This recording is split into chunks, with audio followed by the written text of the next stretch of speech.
Salut à tous, c'est Price, très heureux de vous retrouver pour cette vidéo que j'attendais avec impatience, que je voulais vous tourner depuis très longtemps. C'est quelque chose que j'ai gardé pour moi pendant quasiment un an, le vendeur de mon plus gros achat, toutes catégories confondues, pourra vous le confirmer. J'ai acheté un lot incroyable que je vais vous présenter aujourd'hui. Et comme je vous l'ai dit, j'ai attendu plus d'un an avant de pouvoir vous le partager parce que je voulais surtout pas que le deal soit toujours en cours avant de crier victoire. Donc c'est fait, c'est officiel, c'est terminé. Je suis l'heureux propriétaire d'un set Neo Révélation édition 1 gradé PCA, gradation 2022, donc la plus sévère qui existe, en édition 1, complet hors secrète. Voilà, alors la secrète aurait été la cerise sur le gâteau. Malheureusement, elle n'était pas disponible à l'achat. En tout cas, je remercie encore Shit, qui est l'ancien propriétaire de ce lot, qui a eu la gentillesse et la bienveillance de me faire confiance pour ce deal, qui est le plus gros deal que j'ai fait puis que je suis dans Pokémon tout simplement. Voilà. Donc on est sur des cartes d'une qualité incroyable. Je vais essayer de passer rapidement parce que forcément, on a des bangers comme ce champ d'élevage Pokémon qui est une des seules illustrations originales de Ken Sugimori. Souvent, ce sont les illustrations officielles. Donc, il dessine rarement pour le TCG. On a Champ d'élevage qui est une de ses illustrations propre à lui dans Néo Révélation, et on a aussi bien entendu ce magnifique Léviator brillant qui n'est pas en édition 1 mais qui est le Léviator brillant le plus propre que je n'ai jamais eu entre les mains,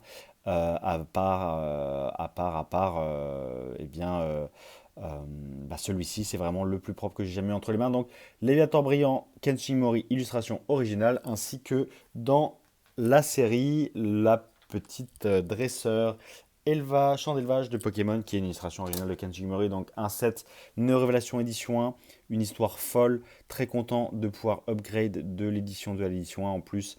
Le vendeur avait tout fait grader chez PCA en 2022, comme je vous le dis, tout est PCA 9. Il y a quelques cartes qui ont eu un 8 que j'ai dû remplacer.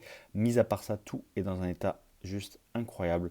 Vous ne pouvez pas savoir à quel point ça a été éprouvant d'attendre aussi longtemps avant de pouvoir partager une aussi grande nouvelle et un set aussi important pour moi. Voilà, avec des cartes de folie comme ce Nosferatu de Néo Révélation en édition 1 des 9,5, en pagaille, des 9 dans tous les sens. Pas une carte en dessous de proche du 9. Pour moi, chez PCA en 2022, le 9 proche du 9, c'est équivalent à une carte neuve. Et le 9,5 est équivalent à une carte Gem Mint. Voilà, je peux comprendre que j'extrapole un petit peu, mais le grade, hein, pas la note, hein, le grade proche du 9 est un petit peu un abus de langage chez PCA en 2021-2022, en tout cas fin 2021 et toute l'année 2022, parce qu'il faut quand même comprendre que le Proche 9 ressemblait fortement à une carte neuve. Alors des petits défauts sur les boîtiers, ça peut arriver, mais les cartes vraiment sont dans un état sublimissime. Ce magnifique Starry, on va s'attarder sur les illustrations les plus emblématiques. Tomakazu Komiya, ici, Snubble, magnifique avec des petits papillusions à droite à gauche. En PCA9, ce Snubble, c'est juste incroyable. Liputi, une carte qui m'a marqué étant jeune. Ce Liputi en édition 1 de Atsuko Nishida, juste incroyable. Des cartes qui nous font retourner en enfance, des cartes qu'on connaît tous, des cartes juste incroyables. L'Imagma édition 1 en Néo Révélation également. Donc vraiment, tout le set est gradé. J'essaie de les faire suivre les unes après les autres. Magnifique Floravol de Mitsuhiro Arita également avec le petit arc-en-ciel. Karatroc, ça c'est Yukamori, hein, pâte à modeler toujours. Karatroc, Yukamori qui fait toujours des illustrations aujourd'hui pour le TCG en pâte à modeler. Un magnifique Karatroc PCA 9. Donc vraiment une incroyable fierté d'avoir réuni ce set en entier. Je tiens encore une fois à remercier Chit, le vendeur, qui a été d'une patience incroyable pendant cette dernière année. À savoir que le lot a été réalisé sous forme de trade et sous forme de paiement. Donc beaucoup de choses en stand-by, des cartes à grader qui n'ont pas forcément eu les notes espérées, Donc il fallait soit les remplacer, soit en trouver d'autres. Encore une fois, Yuka Mori hein, pour ce Marest. Donc vraiment un énorme trade, un énorme deal pour cette série Néo Révélation en édition 1 complète. Paras magnifique hein, de Kagemaru Imino, j'adore. Cornèbre, incroyable. Le début des cartes Ténèbres et Acier avec le Ténèbres qui rend très très très très bien avec le Stamp édition 1. Magnifique Cornèbre. Ensuite on a Poids Sirène, encore une fois Yuka Mori, pâte à modeler. Je sais que ça ne fait pas l'unanimité Yuka Mori, mais moi j'aime beaucoup. Rakayu en édition 1 également, la numéro 44 de Masako Yamashita. Je ne suis pas bien centré, pardon. Elle est magnifique aussi, cette Rakayu. Que des cartes emblématiques, hein. Vraiment que des cartes emblématiques. Ce Canard Ticho, on va doucement arriver dans les peu communes là. Canard Ticho édition 1 de Miki Tanaka. Lupio, ici également incroyable, magnifique. Le Pokémon de base de l'évolution de Lanturne. Encore une fois, Tsuko Nishida qui nous régale hein, sur cette illustration. Vous voyez, magnifique de détails, de pureté, de sensibilité dans l'illustration. J'adore. Capumain, ici on est sur du Sumiyoshi Kizuki, pardon. Kizuki qui a aussi son style très reconnaissable. Alors, les vieilles illustrations Windows XP, Windows Paint là, avec l'ombre un petit peu du Zarbi Y. C'est pas forcément les plus belles, mais il y en a. Zarbi Y, Zarbi B aussi dans la série No Révélation. Ensuite, Serfrous en PCA 9,5 en peu commune. Donc on attaque doucement les peu communes. Serfrous de Yukiko Baba encore. Très très très très très très mignon. Pourtant c'est pas de la pâte à modeler, donc comme quoi. Ah pardon, Yuka Mori pour la pâte à modeler. Yukiko Baba c'est un autre illustrateur bien entendu, excusez-moi. En tout cas magnifique carte aussi en PCA 9,5, très très très très content. Poisson Roi en PCA 9, mais toutes ces cartes je vous dis sont vraiment neuves. S'il y a du 9,5 c'est que c'est vraiment Jamin pour le coup. En tout cas voilà, très très très sympa de vous partager ça. Ce Poisson Roi aussi de Miki Tanaka. Koshignon de Hatsuko Nishida, encore une fois toujours la même sensibilité. L'émotion dans l'illustration, luminosité aussi, j'aime beaucoup. Ensuite, on a Parasect de Atsuko Nishida, encore une fois. J'adore vraiment son style, elle nous a régalé pendant ce set. On a vu plein de jolies cartes de peu communes. Vraiment, c'est vraiment super sympa, agréable de revoir ça. Octiri en peu commune. Octiri qui est gratifié d'une des plus jolies illustrations de je vais y arriver, Tomakazu Komiya. À chaque fois, je bute sur le Tomakazu. J'adore vraiment le petit Okiri là en PCA 9,5 aussi. Vraiment pareil, hein, l'illustration, on ne se rendait pas compte quand on était enfant, mais là, le style, la patte graphique de Tomokazu Komiya et la difficulté de réaliser les illustrations dans son genre, c'est vraiment au-delà de l'imagination. Volcaropod, d'ailleurs je passe le grand bonjour à Joyana, la galerie Joyana, pour ses expos et les magnifiques illustrations de Tomokazu Komiya qu'il réussit à avoir et à nous proposer ici en France. C'est juste incroyable. La galerie Johanna à Marseille pour les plus initiés d'entre vous. Shinichi Yoshida pour ce Volcaropod. Pareil, pas forcément l'illustration la plus sympa du Pokémon, mais qu'est-ce que ça rappelle comme souvenir. Lanturne, certainement du Kagemaru Imino. Ouais, Kagemaru Imino. Il y a un petit peu d'Atsuko Nishida, mais c'est moins recherché, moins léger. C'est vraiment une répétition de Pokémon. Donc là, Kagemaru Imino, très sympa aussi. Un magnifique Lanturne. Ensuite, on a Liputu de, encore une fois, Tomokazu Komiya. On voit là le style, la patte graphique. Alors ce Liputu, ils n'ont pas modifié la blackface qu'ils avaient fait originellement. Donc c'est passé un petit peu au travers des mailles du filet. C'est le seul Liputu français occidental en général avec la blackface. Tous les autres, dont celui du set de base, ont été retouchés et ont eu tout simplement le visage un petit peu plus violacé. Donc là, on a Tomokazu Komiya qui n'a pas eu son illustration modifiée et on a le Liputu avec le visage complètement noir. On continue avec Gravalanche, peu commune, 9,5 aussi, donc dans la continuité du Rakayu de Yukiko Baba. On a encore une fois Nosferalto, ici de Masako Yamashita, que je ne connaissais même pas.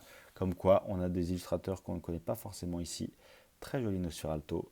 L'énergie en édition 1 toujours de Toshinao Aoki. J'essaie vraiment de vous prendre le temps de vous partager tout ça avant de passer aux choses sérieuses. Ça fait déjà 10 minutes de vidéo. Merci d'être là. N'hésitez pas à commenter, à me dire si ça vous rappelle des souvenirs, tout ça. Moi, en tout cas, je suis comme un gosse, comme un dingue.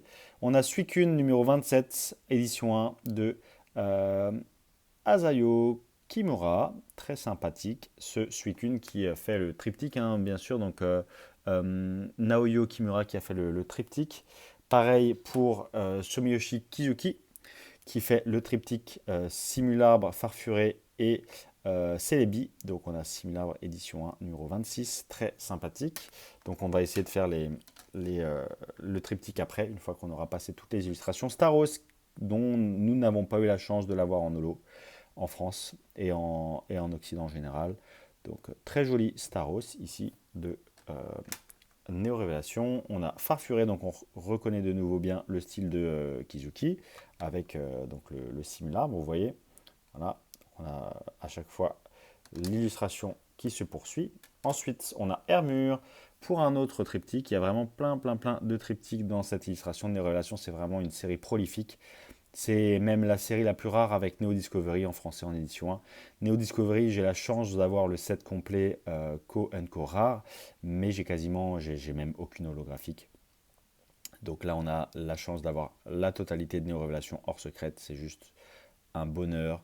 De Aya Kozube Hermure ici avec Raikou. Donc on continue Naoyo Kimura pour ce Raikou que j'adore, qui est une de mes illustrations préférées de Raikou avec le temple juste derrière. On est quand même à ce niveau de détail, rendez-vous compte, là on n'a pas trop l'impression, et là quand on voit l'illustration en détail, on se rend compte à quel point c'est incroyable. Raikou de Néo Révélation. Raichu qui vient se perdre un petit peu ici. Bon, quoi qu'il en soit, ça fait toujours plaisir d'avoir du Raichu. On continue avec Lugia, surtout qu'il n'y a pas de Pikachu dans Néo Révélation, donc on a Raichu qui sort un petit peu comme ça du lot. Lugia, triptyque de Kozube, encore une fois, avec le Hermure qu'on a vu tout à l'heure.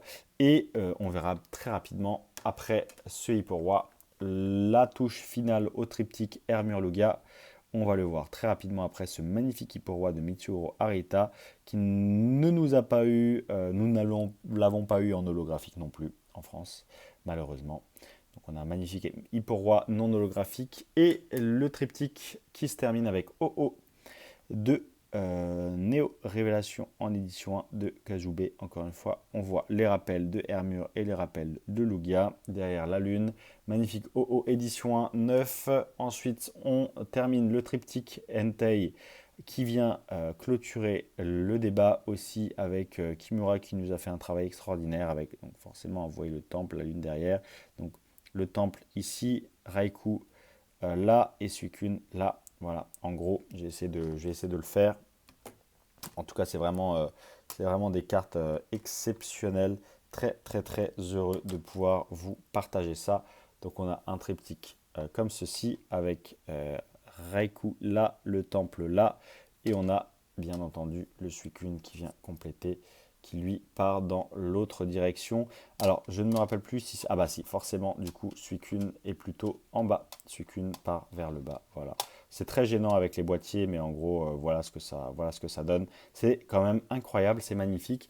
On nous a gratifié de cartes incroyables. Vraiment, je n'ai pas les mots, à part vous dire que, étant jeune, on ne se rendait pas compte de la qualité des artistes qui travaillent sur ce genre de projet.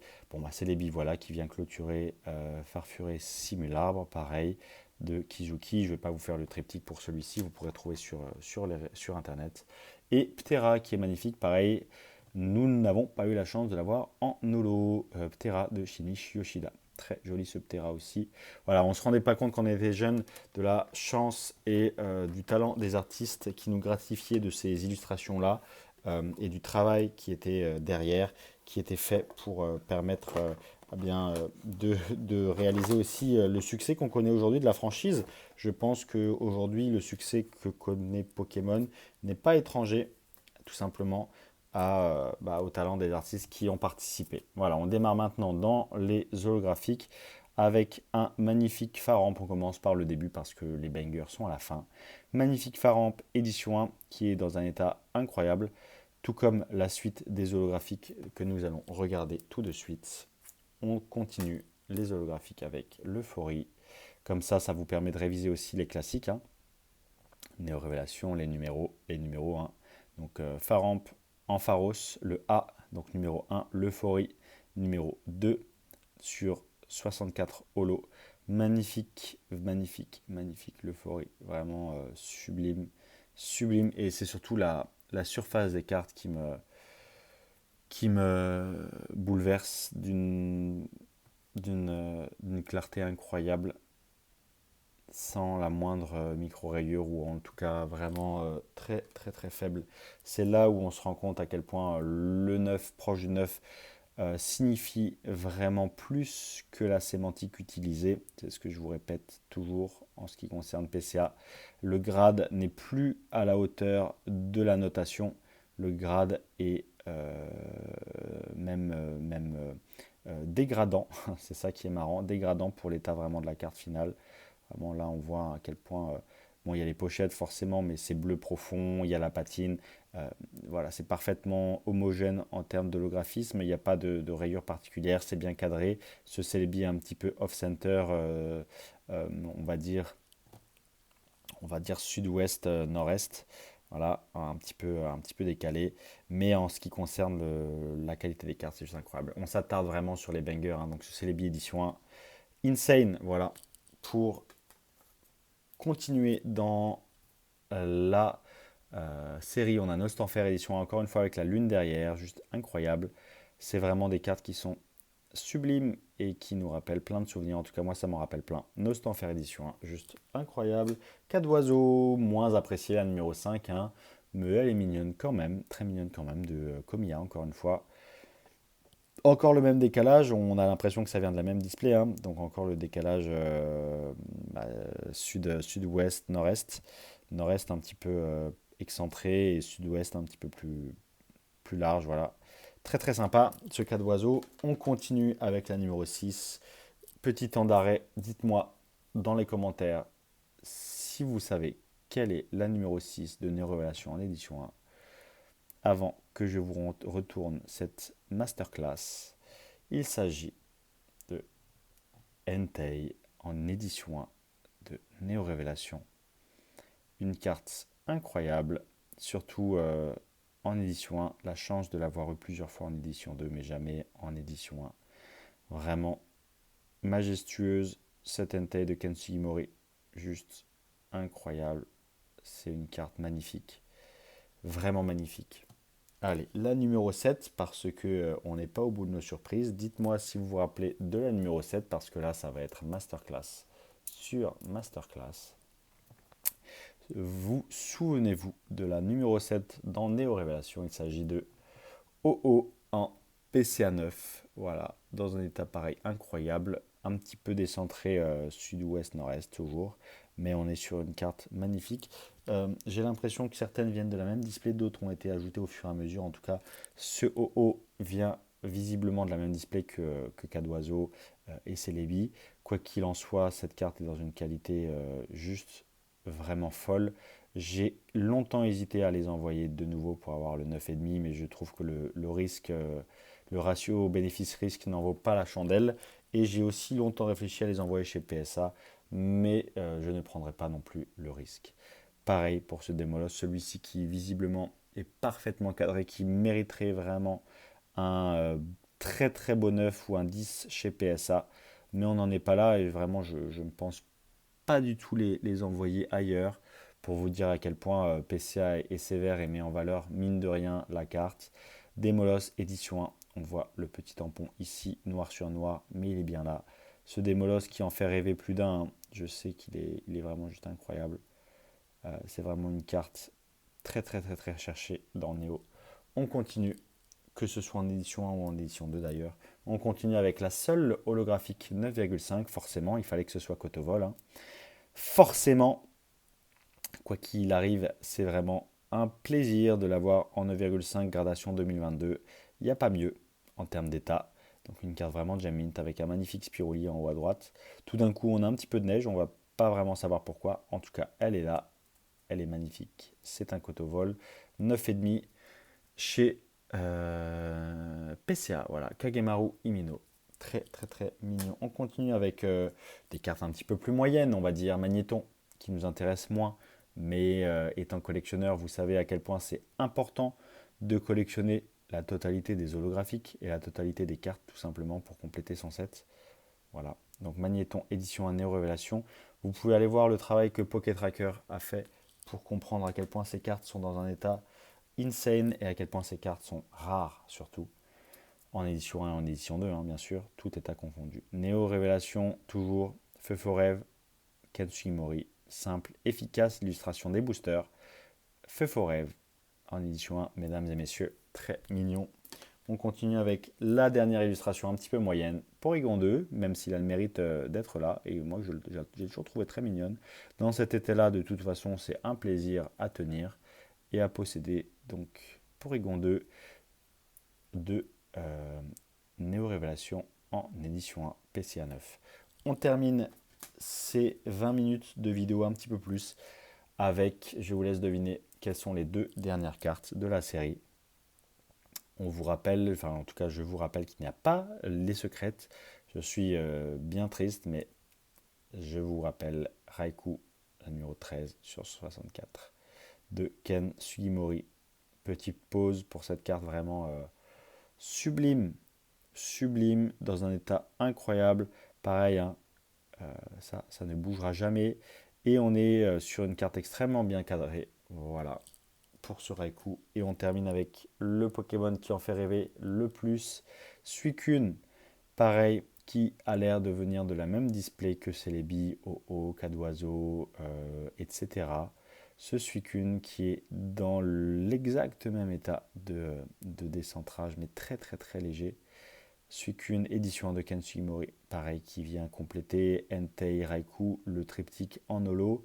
Suicune, édition 1 de Wizards, Néo Révélation, dans un état incroyable. Voilà, vraiment incroyable.